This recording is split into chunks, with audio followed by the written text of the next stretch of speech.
Assalomu alaykum, Onur akalar, dispetcher akalar.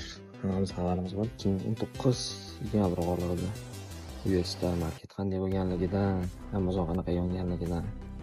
O'sha paytda kimdir to'g'ri ishlagan, kimdir noto'g'ri ishlagan, hamma o'zicha ishlagan. Bu ko'p joyda skammerlar bo'lgan. Amazonda ayniqsa ko'pchilik skam qilgan. Endi yopiqlik qozon yopiqligicha qolib ketadi deb xabar umid qilgandi.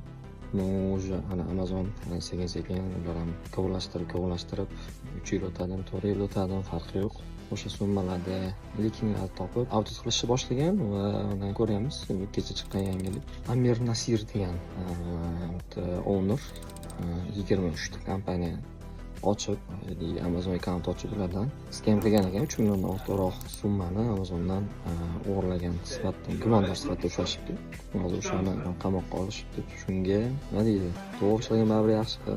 Qing'irishni qiyig'i 40 yildan ham chiqadi. Shuning uchun halollikka yetmaydi, halovat bo'lishiga yetmaydi.